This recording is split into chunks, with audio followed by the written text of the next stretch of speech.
Okay, नमस्कार मित्रांनो, S P foundation या एज्युकेशनल यूट्यूब चॅनलवरती पुन्हा एकदा तुमचं स्वागत. आज आपण या ठिकाणी लिनियर इक्वेशन टू व्हेरिएबल्स या चॅप्टरमधील प्रॅक्टिस सेट 1.5 पाहणार आहोत. त्याच्यामध्ये आहे applications of linear equation in two variables. आता याच्यावरती परीक्षेला क्वेश्चन कसा असतो, आता सर्व परीक्षांमध्ये एक्झाम्समध्ये तुम्हाला काय विचारलं जाणार आहे, ॲप्लिकेशन्स बऱ्याचपैकी मार्काचे क्वेश्चन्स असतात. आता हे ॲप्लिकेशन सोडवायची कशी, आता लिनियर इक्वेशन टू व्हेरिएबल्स. आता ह्याच्यामध्येच पहा की याच्यामध्ये काय असतील, आपण जसं चॅप्टरचं नाव असो लिनियर इक्वेशन टू व्हेरिएबल्स, ह्याच्यामध्ये काय असतील, टू व्हेरिएबल्स असणार आहे. आपण त्याच्यावरची प्रॅक्टिस सेट 1.1 1.2 1.3 1.4 हे सर्व पाहिलेले आहेत. त्याची सर्वांची लिंक तुम्हाला डिस्क्रिप्शनमध्ये दिलेली आहे, ते तिथे जाऊन तुम्ही ते पाहू शकता. आता हे सॉल्व्ह कसे करायचे, ॲप्लिकेशन काय असतात, ॲप्लिकेशन कशाप्रमाणे सॉल्व्ह केले जातात. ॲप्लिकेशन सॉल्व्ह करणे सगळ्यात सिंपल मेथड आहे. ॲप्लिकेशन फक्त काय केले पाहिजे, तुम्हाला समजले पाहिजे. आता ॲप्लिकेशनचं आपण फॉर एक्झाम्पल्स घेऊया, एक्झाम्पल कसे सोडवायचे असतात आणि ह्या चॅप्टरवरती ॲप्लिकेशन कसे विचारले जाणार ते आपण पाहूया. फॉर एक्झाम्पल घेतो मी एक ॲप्लिकेशन्स आहे, sum of the two numbers, असंच एक्झाम्पल विचारलं जातं. Sum of two numbers is 60. Sum of two number is 60. असं एक एक्झाम्पल घेतलं आपण. Sum of two number is 60 म्हणजे ह्याच्यामध्ये काय आहे, सम तर तुम्हाला सगळं समजते, सम म्हणजे बेरीज असेल. सम ऑफ टू नंबर्स इज 60 म्हणजे असे दोन नंबर्स असतील. हे लिनियर इक्वेशन टू व्हेरिएबल्सच आहे का नाही हे कसं समजणार, याच्यामध्ये काय असणार, दोन व्हेरिएबल्स असणार application. Sum of two number is 60 म्हणजे याच्यामध्ये दोन नंबर्स असतील. आता एक नंबर छोटा असेल किंवा एक मोठा असेल, लक्षात येईल ना. म्हणजे काय येणार, आपण इथं पुट करताना आपल्याला दोन व्हेरिएबल घ्यायचे. दोन व्हेरिएबल कसे फाइंड आउट करणार, याच्यामध्ये काय दिलेलं आहे ते आधी. सम ऑफ टू नंबर इज 60 म्हणजे कोणतरी दोन नंबरच असतील. लक्षात मी फॉर एक्झाम्पल घेतलं, असे एक्झाम्पल आपण बरेचसे घेऊ, नंतर एक्झाम्पल प्रॅक्टिस सॉल्व्ह करूया. Sum of two number is 60. Sum of two number म्हणजे एक नंबर कोणता छोटा असेल किंवा मोठा असेल किंवा दोन्ही सेम असतील. तर आपल्याला टू नंबर्स आहेत ना, वेगवेगळे दोन नंबर दाखवले लागतील. मी काय करणार, एक तर एक फर्स्ट नंबर कोणता तरी एक नंबर घेईल. फर्स्ट नंबर काय पुट करणार, एक व्हेरिएबल पुट करू x and second number is y. First number म्हणून पुट केलं मी, तिथं स्पेलिंग लिहितो मी पुन्हा. First number. आता इथं फाइंड आउट मध्ये जे विचारलं, इथं ग्रेटर नंबर विचारलं शकतात किंवा स्मॉलर नंबर. तुम्हाला असं क्वेश्चन असतो, find out the greater number and smaller number. मग तुम्ही इथं फर्स्ट नंबर आणि सेकंड नंबर काय लिहिणार, greater number and smaller number. Greater number is x and smaller number is y. मग आता हे दोन टर्म्स मिळाल्या. लक्षात ठेवायचे, तर दोन टर्म्स मिळवणं सगळ्यात गरजेचं आहे. ते कसं सॉल्व्ह करायचं मी तुम्हाला एक्झाम्पल मध्ये सांगेल. हे फॉर एक्झाम्पल घेतले, sum of two number is 60. Sum of two number म्हणजे आपण फर्स्ट नंबर मानला x and second number y. मग एक्झाम्पल नुसार काय होईल, sum of two number, sum मी टू नंबरची सम किती असेल, that is the linear equation two variables. मग हेच घ्यायचं, दोन इक्वेशन दिले जातील, दोन कंडिशन असतील, त्या दोन कंडिशन सायमल्टेनियस लिनियर इक्वेशन नुसार सॉल्व्ह करायचे. म्हणजे प्रॅक्टिस सेट 1.1 नुसार मला ह्याचे दोन व्हॅल्यू मिळाल्या की इथं फक्त नंबर पुट करायचे, याची व्हॅल्यू x ची काढायची y ची काढायची, जसं आपण सायमल्टेनियस लिनियर इक्वेशन सॉल्व्ह केले त्या पद्धतीने. हे सगळं समजलं. दुसरं तसंच एक्झाम्पल असं पाहूया आपण. पहा, हे सगळं सोपं आहे. दुसरं एक्झाम्पल काय आहे ते पहा.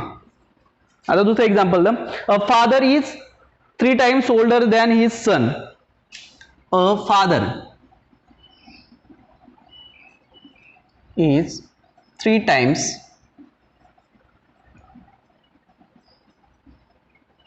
older than his son. म्हणजे ह्याच्यामध्ये दोन टर्म्स कोणत्या आहेत, एक फादर आहे आणि दुसरा आहे त्याचा सन. मग आपण फादर एज मानूया. तिथं काय म्हणणार मग लगेच, फादर एज काय म्हणूया, एक्स इयर मध्येच असतं ना एज, हा.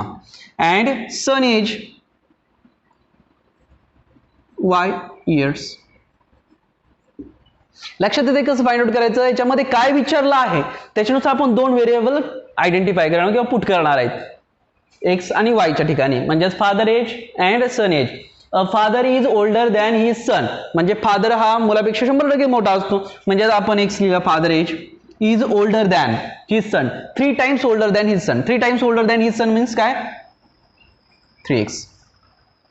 म्हणजे सनचं एज जर 1 year असेल तर फादरचं एज किती असणार, 3 years. सनचं एज 10 इयर्स असेल तर फादरचं एज किती असणार 30 इयर्स. म्हणजे अशा पद्धतीने आपल्याला हे सॉल्व्ह करता येईल. हे लिनियर इक्वेशन मध्ये कसं मांडणार x मायनस 3 इथं y 3y is equal to 0. हे झालं लक्षात आहे ना. मग अशा पद्धतीचेच आपल्याला एक्झाम्पल सॉल्व्ह करायचे आहेत. आता आपण प्रॅक्टिस सेट 1.5 मधलं फर्स्ट नंबरचं एक्झाम्पल पाहू. हे लक्षात आलं काय करायचं आहे ते. हे अशा पद्धतीने आता मी एक्झाम्पल घेताना पण हे सगळं समजून सांगेल. आता आपण तुम्ही एक्झाम्पल 1 घेऊया. आता हे थेरॉटिकल असल्यामुळे एक्झाम्पल लिहून मी देणार नाही. काय आहे मी तुम्ही पुस्तकामध्ये पाहू शकता त्याच्यामध्ये मी एक्झाम्पल वाचतो. काय एक्झाम्पल आहे two numbers differ by 3 the sum of the twice the smaller number and thrice the greater number is 19 find the numbers. तुमच्याकडे बुक्स असतील त्याच्यामध्ये तुम्ही पाहू शकता. ह्याच्यामध्ये आता एक्झाम्पल का लिहून दाखवू बघूया. ठीक आहे मी एक्झाम्पल याच्यामध्ये लिहितोच पण एक्झाम्पल लिहिलं तर टाइम जाईल बोगस. मग मी एक्झाम्पल वाचून दाखवतो एक्झाम्पल लिहून नाही दाखवत. काय एक्झाम्पल मध्ये two numbers differ by 3 the sum of twice the smaller number and thrice the greater number is 19 find the numbers. म्हणजे आपल्याला या ठिकाणी दोन टर्म्स दिल्यात. कोणत्या दोन टर्म्स दिल्यात एक स्मॉलर नंबर आणि एक ग्रेटर नंबर. मग हे दोन टर्म्स दिल्यात तर आपल्याला काय सांगितलंय फाइंड द नंबर्स. लक्षात आलं. मग काय आपल्याला पुट करायचं दोन कोणते व्हेरिएबल्स असतील एक स्मॉलर नंबर आणि ग्रेटर नंबर हे दोन असतील. पहिली कंडिशन समजली म्हणजे आपण पहिलं काय करणार लेट द ग्रेटर नंबर. आता पुट करून घेणार लेट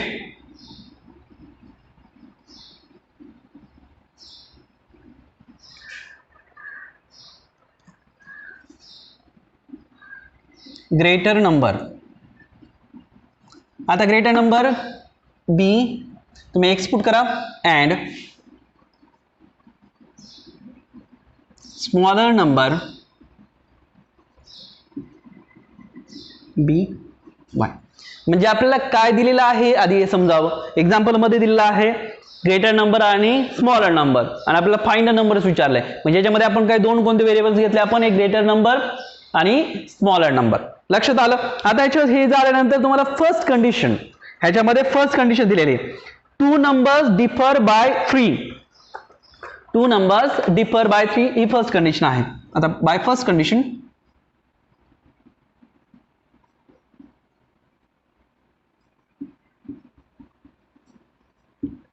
आता याच्यामध्ये फर्स्ट कंडिशन आहे the two numbers differ by 3. Differ म्हणजे त्याच्यामधला डिफरन्स किती आहे 3. मग ह्या दोन नंबर मधला डिफरन्स किती आहे 3. म्हणजेच इक्वेशन कसं होईल फर्स्ट नंबर आणि सेकंड नंबर जो आहे स्मॉलर नंबर आणि ग्रेटर नंबर. ग्रेटर नंबर आणि स्मॉलर मधला डिफरन्स किती आहे 3 आहे. Difference means subtraction. Difference is 3. That is equation number 1. लक्षात आलं. द टू नंबर्स काय इक्वेशन आहे कंडिशन काय दिली the two numbers differ by 3. The two numbers differ by 3 म्हणजे बाय द फर्स्ट कंडिशन नुसार x minus y is equal to 3. हे झालं इक्वेशन नंबर 1. लक्षात आलं. आता तसंच आता पुढचं एक्झाम्पल त्याचं पुढचं वाचतो मी. पुढचं example the sum of twice the smaller number and thrice the greater number is 19. म्हणजे सम दिली आहे. कशाची सम दिलेली sum of twice the smaller number. Sum of twice the smaller number and thrice the greater number. Thrice म्हणजे smaller नंबरची 2 पट आणि greater नंबरची 3 पट यांची समेशन बेरीज किती दिलेली आहे 19. म्हणजे बाय सेकंड कंडिशन नुसार काय होईल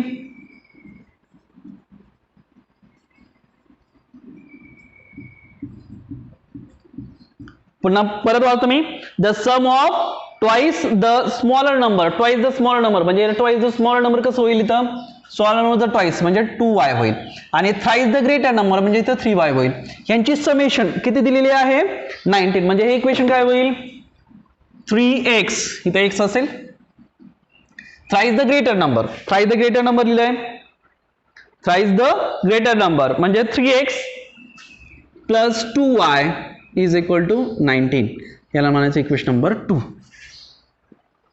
समजलं काय केलं ते पहिल्या कंडिशन नुसार त्यांचा डिफर दिला होता तो आपण 3 लिहिला.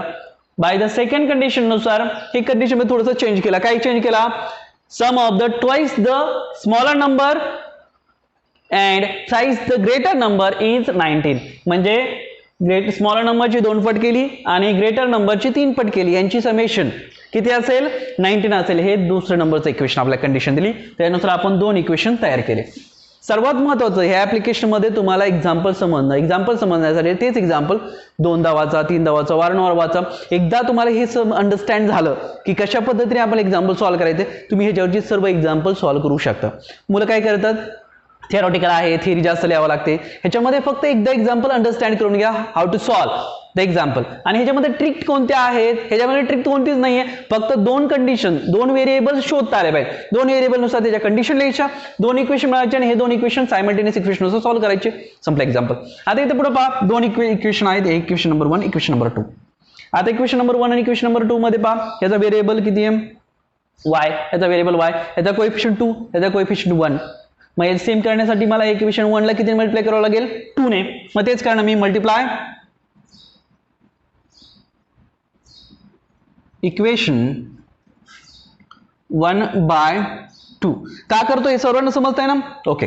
म्हणजे किती मल्टिप्लाय 2 ने करा, इथं 2x - 2y is equal to 6. ह्याला इक्वेशन नंबर 3 मिळालं. मग आता हे 2 इक्वेशन जे पहा, व्हेरिएबल सेम असेल, कोएफिशियंट सेम झाले. ह्याच्यामध्ये कसं आहे? डिफरंट सिम्बॉल, म्हणजेच काय करणार आपण? ऍडिशन करणार. मग ऍडिशन करूया. Adding equation 2 and 3. ऍडिशन केली 2 and 3 ची. ऍडिशन केल्यानंतर काय येईल? मग 3x + 2y is equal to 19 plus 2x - 2y is equal to 6. Addition करूया. 3 + 2 is 5. Okay, that is 5x plus 2 minus 2 cancel. 19 plus 6. 19 plus 6 is 25. Means x is equal to 25 upon 5. X is equal to how much? 5. Same simultaneous equation कशा पद्धतीने सोडवायचे हेच same आहे. फक्त इथे 2 condition, 2 equation तयार करायचे. नंतर सेम पॅटर्न प्रॅक्टिस सेट 1.1. मग त्यानुसार सायमल्टेनियस इक्वेशन सॉल्व्ह करायचे. मग आता पुन्हा काय करणार आपण? इथं काय करतो? सबस्टिट्यूट. बरोबर.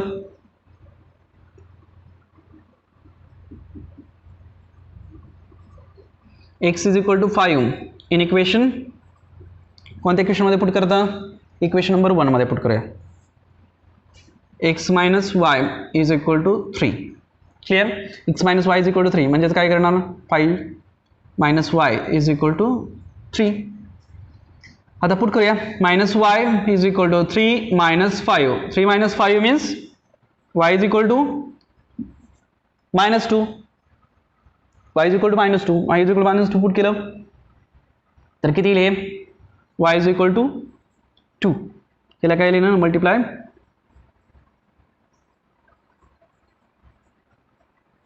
बाय -1. बरोबर. म्हणजे तुम्हाला इथे x ची व्हॅल्यू मिळाली आणि y ची व्हॅल्यू मिळाली. लक्षात आलं? x ची व्हॅल्यू मिळाली, y ची व्हॅल्यू मिळाली. कशा पद्धतीने सोडलं? हे 2 कंडिशन घेतल्या. कंडिशन कशी ओळखायची तुम्हाला लक्षात ठेवा. एक्झाम्पल वाचल्यानंतर तुम्हाला 2 व्हेरिएबल सारखे मिळतील. इथे काय दिलेले? Greater number, smaller number.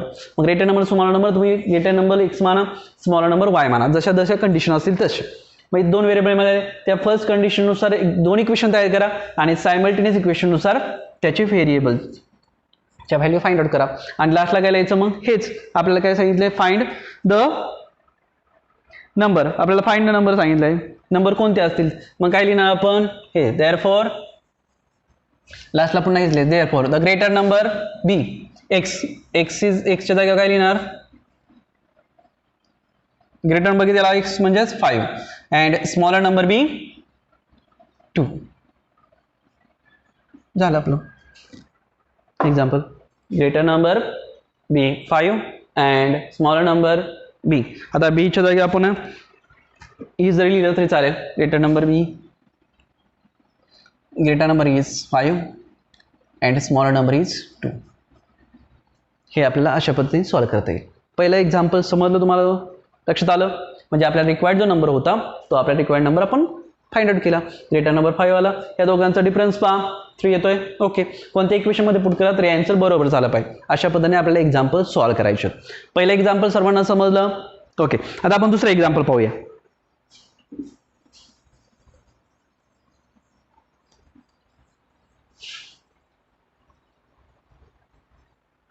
आता दुसऱ्या एक्झाम्पल मध्ये दिले complete the following activity. Activity दिलेली आहे. आता तुम्ही ऍक्टिव्हिटी पाहू शकता. त्याच्यामध्ये पहा, मग ऍक्टिव्हिटी तर काढून पण दाखवतो. इथं असा रेक्टेंगल दिलेला आहे असं. ह्याच्यामध्ये आय एम अ रेक्टेंगल असं लिहिलंय.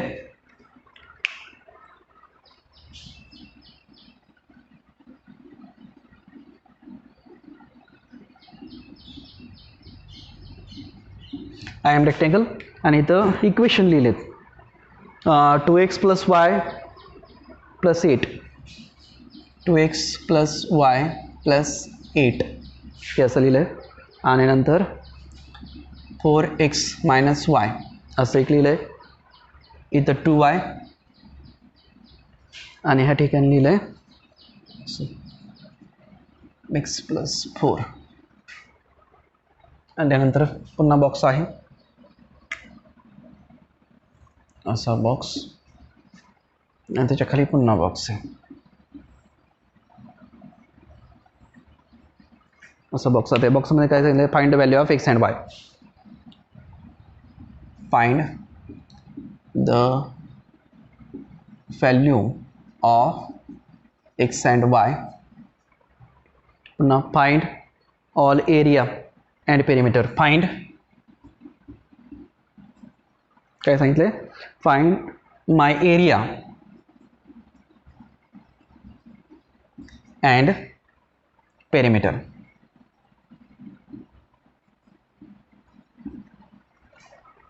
Find my area and perimeter. आता हे जे एक्झाम्पल आहे एक्झाम्पल नंबर 2 हे पण सोपं आहे. आता काय सांगितलं आहे, आय एम अ रेक्टेंगल. आता रेक्टेंगलच्या बाबतीत आपल्या बऱ्याचशा गोष्टी माहीत असाव्या. ज्या अपोजिट साईड असतात म्हणजे समोरासमोर साईड असतील त्या कशा असतात, कॉंग्रंट असतात. म्हणजे ही साईड कॉंग्रंट येईल, ही साईड कॉंग्रंट येईल. ह्याच्यानुसार आपण काय करू शकतो, दोन इक्वेशन तयार करू शकतो. क्लिअर, पहिल्या कंडिशननुसार. मग आपण याच्यानुसार दोन इक्वेशन तयार करणार, पुन्हा दोन इक्वेशन सायमल्टेनियस इक्वेशनमध्ये कन्वर्ट करणार आणि आपण काय करणार, एक्झाम्पलच्या व्हॅल्यू शोधणार. Find the value of x and y. आणि नंतर x अँड y शोधले की find the area.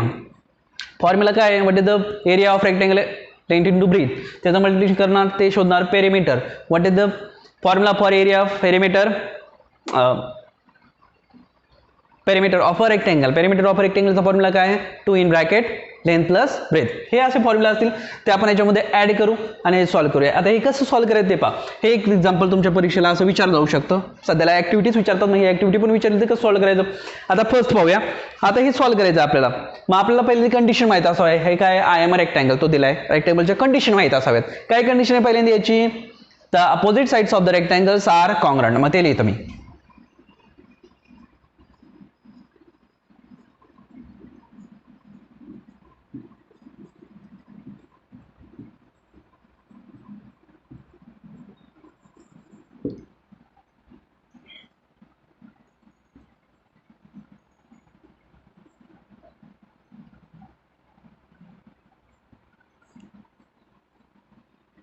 Opposite sides of rectangles are congruent. मग अपोजिट साइड हे लिहितो मी, 2x + y + 8 is equal to 4x - y. आता हे आपल्याला सॉल्व्ह करून घेता येईल. सर्व एका साईडला घेऊया. पहा आता काय होईल ते, हे इकडे घ्या.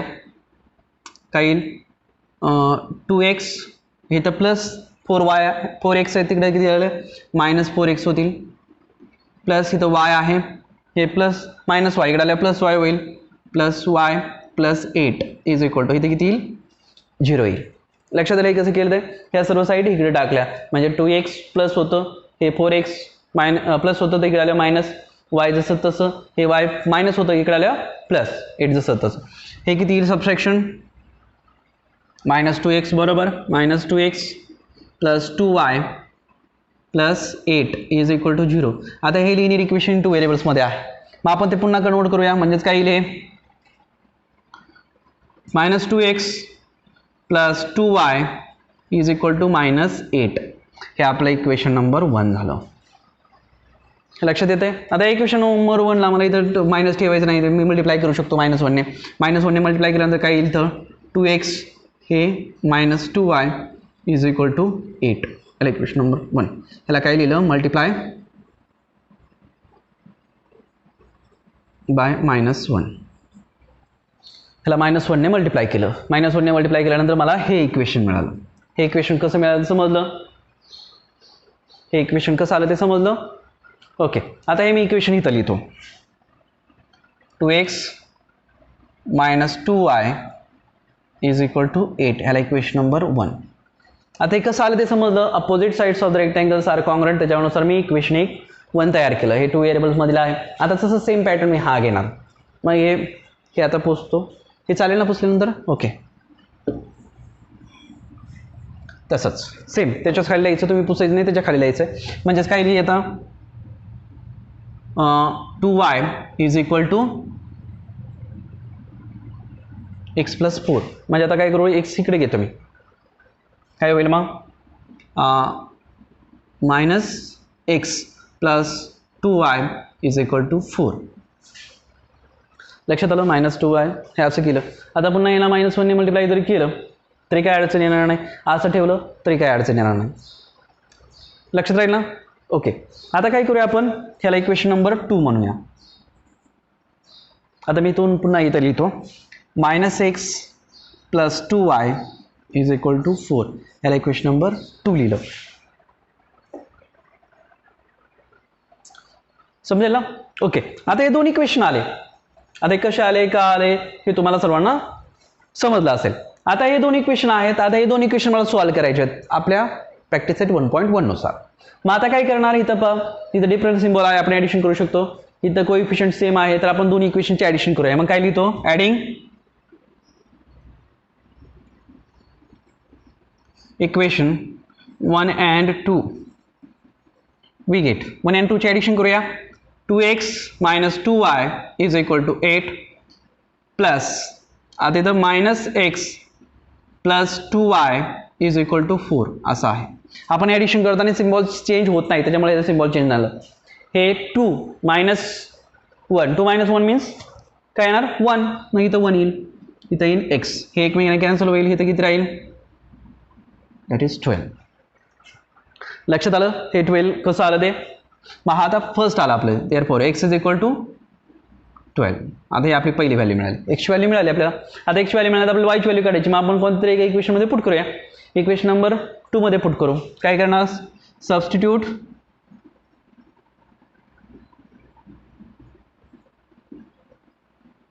x is equal to 12 in equation 2. -x + 2y is equal to 4. आता -x च्या जागी काय पुट करणार 12. मग आता 12 पुट करूया. -12 + 2y इज इक्वल टू 4. आता मायनस इकडे प्लस होईल, म्हणजे 2y इज इक्वल टू 4 + 12 आणि 4 + 12 म्हणजे y is equal to 16. y is equal to 16 असेल तर y इज इक्वल टू किती 16/2 means y is equal to 8. म्हणजे अशा पद्धतीने आपल्याला हे इक्वेशन मिळालं. हे सॉल्व्ह केलं, याच्यानंतर x ची व्हॅल्यू मिळाली, इथं y ची व्हॅल्यू मिळाली. बरोबर. आता इथे काय लिहिलं आहे, हे लिहिलं I am a rectangle, find the value of x and y. आता आपण x अँड y ची व्हॅल्यू शोधल्या, तर आपण इथं आता व्हॅल्यू x ची व्हॅल्यू काय आली आपली, y ची व्हॅल्यू काय आली, आपण काय लिहिणार here x is equal to 12 and y is equal to 8. हे शोधलं. आता याच्यापुढे आपल्याला काय शोधायचं आहे, हे कसं शोधलं का ना. आता find the area and perimeter. आता find the area and perimeter आपल्याला शोधायचं आहे.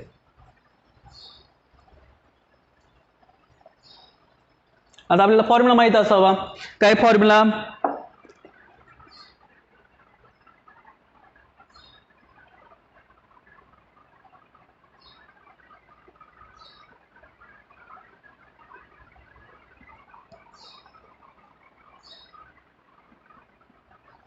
आता एक्स अँड वाय ची व्हॅल्यू शोधली. आता आपल्याला फाइंड द एरिया. एरिया शोधण्यासाठी आपल्याला लेंथ आणि ब्रीथ काढावं लागेल. म्हणजे आपली लेंथ आणि ब्रीथ आपल्याला काढायची. आता पहिल्यांदा आपण काय करूया, लेंथ आणि ब्रीथ काढूया. लेंथ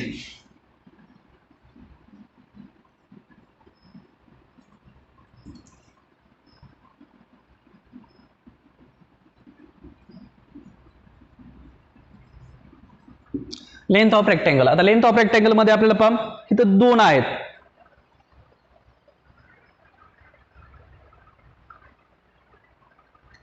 लेंथ ऑफ रेक्टँगल आपण हे दोन्ही कोणतीच व्हॅल्यू पुट करू शकतो, ह्याच्यामध्ये आपण जी पुट केली तर तीच व्हॅल्यू येईल आपल्याला. आता पहा length of rectangle is equal to काय आहे 4x मायनस वाय. आता 4x मायनस वाय एक्सच्या ठिकाणी मी 12 पुट करणार 4 × 12 मायनस वाय इज 8 म्हणजे किती येणार हे 48 मायनस 8 म्हणजे किती येईल 40 म्हणजे तुम्हाला लेंथ मिळाली. कारण आपल्याला एरिया फाइंड आउट करण्यासाठी आपल्याला लेंथ लागेल. आता ह्या ठिकाणी जरी पुट केली तरी किती येणार 12 × 2 इज 24 प्लस 8 30 प्लस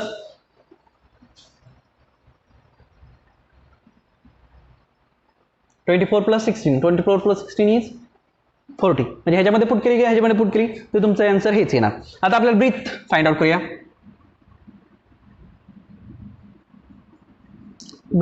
आता ब्रीथ 2y म्हणजे 2y मीन्स किती येणार 2 × 8 इज किती 2 × 8 इज 16 म्हणजे तुम्हाला लेंथ मिळाली आणि ब्रीथ मिळाली. लेंथ किती मिळाली तुम्हाला 40 आणि ब्रीथ किती मिळाली तुम्हाला 16. क्लिअर. म्हणजे तुम्हाला या ठिकाणी एक्स अँड वायची व्हॅल्यू कळली. आता एरिया काढण्यासाठी आपल्याला लेंथ पाहिजे होती तर आपण लेंथमध्ये पुट केलं, लेंथ काढून घेतली आणि ब्रीथमध्ये पुट केलं तर ब्रीथ काढून घेतली. ह्याच्यामध्ये कुठे पुट केलं तर 12 एक्स म्हणजे 12 प्लस 8 इज 16 12 प्लस 4 इज 16 म्हणजे हे आन्सर येईल. कोणत्याही एका इक्वेशनमध्ये पुट करू शकता त्यानुसार तुम्ही लेंथ अँड ब्रीथ करा. मग आपल्याला काय करायचं आहे पहिल्यांदा एरिया ऑफ रेक्टँगल काय सॉल्व करायचं आहे area of rectangle is equal to length into breadth. आता लेंथ इंटू ब्रीथ लेंथ किती आली आपली 40 इंटू ब्रीथ इज 16. किती लेंथ इंटू ब्रीथ आपली 40 आणि 16 म्हणजे किती 16 इंटू 4 इज 64 स्क्वेअर. आता हा स्क्वेअर मीटर सेंटीमीटर नाही तर स्क्वेअर युनिट लिहूया म्हणजे तुम्हाला हा एरिया मिळेल. एरिया ऑफ रेक्टँगल कसं येते ते समजतंय ना. दोन इक्वेशन तयार केले त्याच्यानुसार एक्स अँड वायची व्हॅल्यू केले. एक्स अँड वायची व्हॅल्यू याच्यामध्ये पुट केला लेंथ शोधली आणि ब्रीथ शोधली. लेंथ आणि ब्रीथनुसार आपण एरिया फाइंड आउट केला. Area of rectangle is length into breadth ह्याचं केलं इक्वेशन मल्टिप्लिकेशन हे स्क्वेअर मीटरला. आता आपल्याला काय शोधायचं आहे पेरिमीटर हे नोट डाऊन केलं. आता आपण पेरिमीटर शोधूया.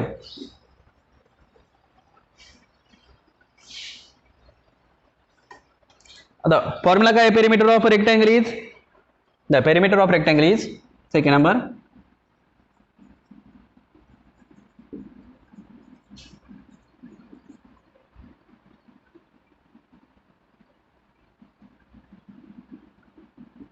To in bracket length plus breath 2 in bracket length plus breath 2 put करा.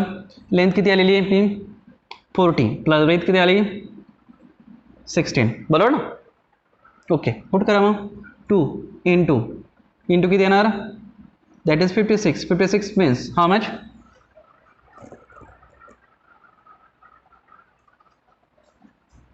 112 that is square unit no unit that is unit. म्हणजे अशाच पद्धतीने आपण एरिया ह्या ठिकाणी काय लिहू शकतो एरिया फाइंड आउट केला आणि पेरिमीटर पण फाइंड आउट केला. लक्षात आलं. इथे दिलेलं इक्वेशन आहे ह्या इक्वेशननुसार आपण पहिल्यांदा काय केलं एक्स अँड वायची व्हॅल्यू शोधल्या.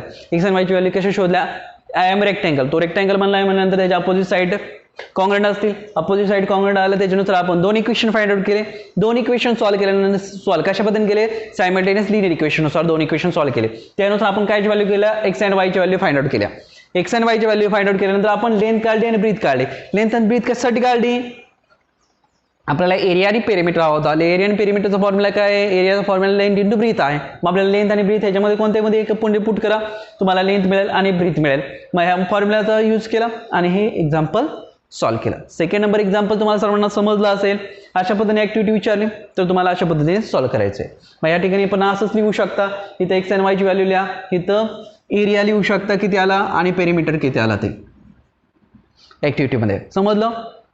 अशा पद्धतीने तुम्हाला ही ऍक्टिव्हिटी सॉल्व्ह करायची. आता पुढचं एक एक्झाम्पल पाहूया आपण. Example number 3.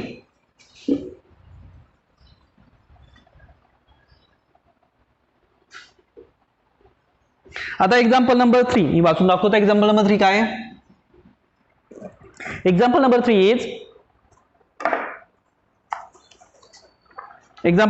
Is the sum of father age and the twice the age of his son is 70. If we double the age of the father and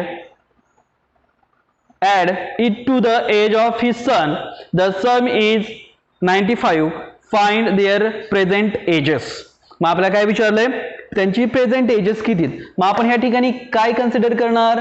एक तर फादर एज आणि एक तर सन एज. ओके, सिंपल, तुम्हाला समजलं आता. Late father age आपण काय कन्सिडर करूया? Father age be x years and his son age b y years. आता तुमच्या पुस्तकामध्ये पहा फादर एज आणि सन एज काय आहे ते एक्झाम्पल लिहून नाही देते तर मग ते सॉल्व्ह करून घेतो आपण. मग आता पहिली कंडिशन काय? By the first condition from the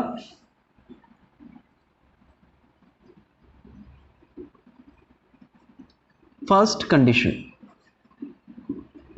आता फ्रॉम द फर्स्ट कंडिशन मी पुन्हा एकदा वाचतो. फ्रॉम द फर्स्ट कंडिशन काय आहे?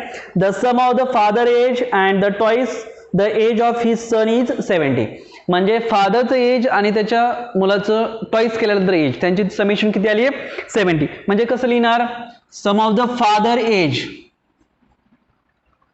एजची आणि and the twice the age of his son त्याच्या एजची त्याच्या मुलाच्या एजची ट्वाइस म्हणजे 2y इज 70 असेल. ह्याला इक्वेशन नंबर 1 समजलं. First condition. सेकंड कंडिशन काय आहे? if we double the age of the father and add it to the age of his son, the sum is 95. म्हणजे त्याच्यामध्ये काय केलंय? फादरचं एज डबल केले आणि ते त्याच्या मुलाच्या वयामध्ये जर ऍड केलं तर त्याची समेशन किती येते? 95. म्हणजे फ्रॉम सेकंड कंडिशन नुसार काय येईल? फ्रॉम सेकंड कंडिशन काय सांगितलंय? If we double the age of फादरचं एज डबल करायचं and add it to the age of son, सनच्या एज मध्ये त्याचं ऍड करा. मग त्यांची समेशन किती येईल? 95. That is equation number 2. आता हे तुम्हाला दोन कंडिशन कशाही पद्धतीत अंडरस्टँड करा. एकदा दोनदा एक्झाम्पल वाचा. एक्झाम्पल वाचल्यानंतर तुम्हाला काय कळेल? हे दोन कंडिशन येतील. ह्या दोन कंडिशन परफेक्ट आल्या तुम्ही सायमल्टेनियस इक्वेशन नुसार सॉल्व्ह करू शकता. काय अडचण नाही. मला या अडचणचं आपण काय करणार? याची आता हे सॉल्व्ह करूया. हे सॉल्व्ह केल्यानंतर आपल्याला काय करावं लागेल? हे जे आहे इथं 2 आहे, इथं 1 आहे. मग ह्या इक्वेशन नंबर 1 ला आपण काय करूया? 2 ने मल्टिप्लाय करू. काय करूया? Multiply equation 1 by 2. 2 ने मल्टिप्लाय करा म्हणजे इथे किती? 2x plus 4y is equal to 140. याला इक्वेशन नंबर 3 म्हणा. मग आता दोन इक्वेशन मध्ये पहा सेम सिम्बॉल आहेत. सेम सिम्बॉल असेल आपण सबस्ट्रॅक्शन करूया. मग काय करणार? सबट्रॅक्ट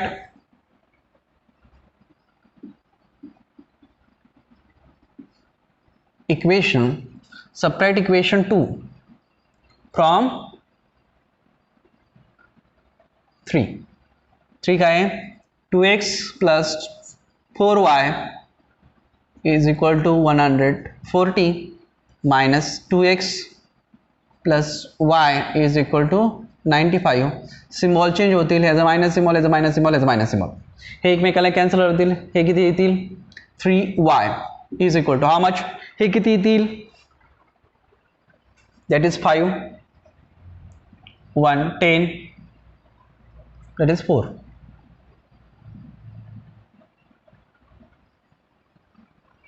45. ओके. मग आता ह्याला डिवाइड करूया. y इज इक्वल टू काय येईल? y is equal to 15. आता फर्स्ट इक्वेशन आपल्याला फर्स्ट व्हेरिएबल मिळालं y is equal to 15. y is equal to 15 means आपल्याला सन एज मिळाला. तर फादरचं एज किती काढायचं होता? फादरचं एज काढूया. काय करूया? Substitute y is equal to 15 in equation 1. x plus 2y is equal to 70. x plus 2 into 15 is equal to 17. Means x plus 2 into 15 is 30. 30 is equal to 70. काय येईल हे? x is equal to 70 minus 30. That is x is equal to 40. म्हणजे आपण ह्याच्या पद्धती ह्याच्यामध्ये काय काढलं? Father age. आता एक्स जे आहे ते आपलं एक्स काय? फादर एज आणि वाय काय? सन एज. म्हणजे आपलं काय आलं? फादर एज इज किती आलं? फादरचं age 40 years and his son age is 15 years. म्हणजे ह्या दोघांची आपण जर ॲडिशन केली त्या कोणत्याही इक्वेशनमध्ये इनपुट केलं तर आपल्याला आन्सर मिळेल. म्हणजे अशा पद्धतीने पहिल्यांदा सगळ्यात महत्त्वाचं काय? या दोन कंडिशन येणं आणि हे सॉल्व करायला तुम्हाला आलंच पाहिजे. आता हे दोन इक्वेशन तुम्हाला सॉल्व करता आलेच पाहिजे. सायमल्टेनियस लिनियर इक्वेशन हे जमलं. हे पहिल्यांदा आता 1.4 मध्ये आपण काय पाहिलं? त्याच्यामध्ये रिड्यूस केल्यानंतर आपल्याला दोन सायमल्टेनियस इक्वेशन सॉल्व करता आले पाहिजे. बरोबर? त्यासाठी प्रॅक्टिस सेट 1.1 महत्त्वाचा आहे. परत सेकंड नंबर 1.5 मध्ये काय केलं आपण? 1.5 मध्ये सेम केलं. फक्त या दोन कंडिशननुसार दोन इक्वेशन तयार केले आणि दोन इक्वेशन सॉल्व करता आले की आपल्याला सगळे एक्झाम्पल आपोआप सुटणार. फक्त या दोन कंडिशन महत्त्वाच्या. ह्या दोन कंडिशन सर्वांना सॉल्व करता आल्याच पाहिजे. लक्षात राहील. हे एक्झाम्पल नंबर आपला 3 होतो. आता पुढचं एक्झाम्पल आहे एक्झाम्पल नंबर आपण काय घेऊया? 4.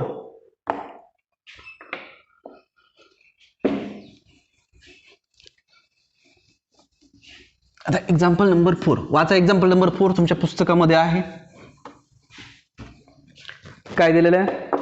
The denominator of a fraction is 4 more than twice its numerator if 6 is subtracted from the numerator and the denominator becomes 12 times the numerator. Find the fraction. म्हणजे आपलं एक फ्रॅक्शन आहे. Fraction मध्ये आपल्याला काय दिलेलं आहे? न्यूमरेटर आणि डिनॉमिनेटर. आपल्याला दोन कंडिशन कळाल्या. म्हणजे याच्यामध्ये काय काय असेल? आपलं न्यूमरेटर आणि डिनॉमिनेटर. लक्षात राहील ना? ह्याच्यामध्ये काय काय असणार आहे? न्यूमरेटर आणि डिनॉमिनेटर. मग आता आपण काय करूया? लेट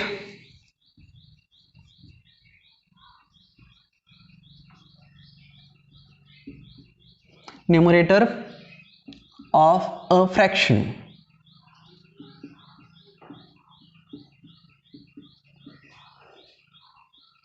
बी एक्सपोर्ट केला आणि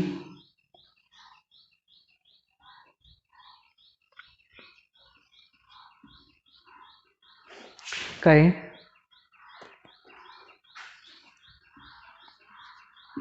denominator of a fraction be y असं पुट केलं. म्हणजे आपण लेट न्यूमरेटर आपण एक्स पुट केला, डिनॉमिनेटर वाय पुट केला. आता first condition by first condition from first condition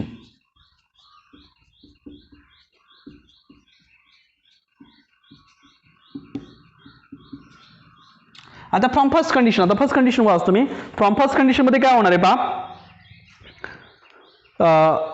the denominator of a fraction is 4 more than twice its numerator. म्हणजेच denominator हा कितीने मोठा आहे? न्यूमरेटरच्या 4 more than twice. म्हणजे आता पाहता तसंच लिहितो मी. डिनॉमिनेटर आहे, डिनॉमिनेटर आपला y आहे, तो दुसऱ्या नंबरपेक्षा कितीने मोठा आहे? न्यूमरेटरपेक्षा 4 more than म्हणजे twice plus 4 more than twice. बरोबर ना? म्हणजे हे जे असेल याच्या टॉईसच्या मोर दॅन 4 एवढा हा काय असेल? डिनॉमिनेटर मोठा असेल. म्हणजे हे इक्वेशन कसं होईल? 2x हा minus y is equal to -4. याला इक्वेशन नंबर 1 मिळालं. मग काय केलं मी? हे y आहे तो इकडे घेतला, हा 4 आहे तो तिकडे केला. म्हणजे 2x जसं तसं ठेवलं, 2x - y is equal to -4. Equation number तुम्हाला 1 मिळालं. लक्षात आलं. इक्वेशन नंबर 1 मिळाला. आता सेकंड कंडिशन पहा. Second condition, if 6 is subtracted from both the numerator and denominator. म्हणजे न्यूमरेटर आणि डिनॉमिनेटर मधून मग काय केलं, 6 सबट्रॅक्ट केले, ते जमेल. हा okay. 6 is subtracted from numerator and denominator. The denominator becomes 12 times. The denominator becomes 12 times the numerator. म्हणजे ज्यावेळेस आपण ह्याच्यामधून 6 सबट्रॅक्ट करतो त्यावेळेस डिनॉमिनेटर हा काय होईल, न्यूमरेटरच्या 12 टाइम्स मोठा होईल. म्हणजेच काय होईल, by second condition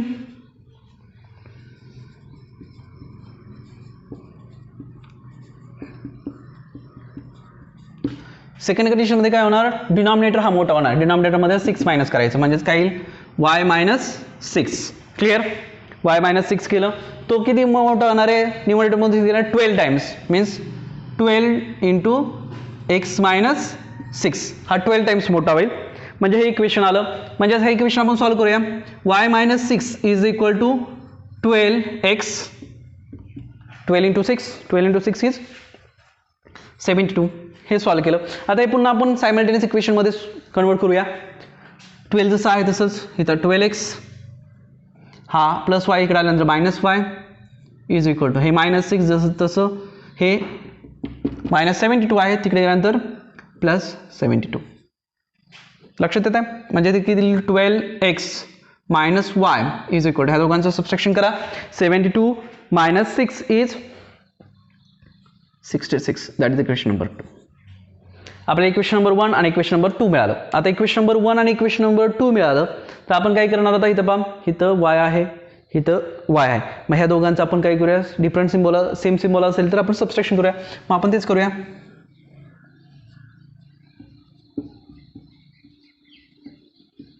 subtracting equation 1 from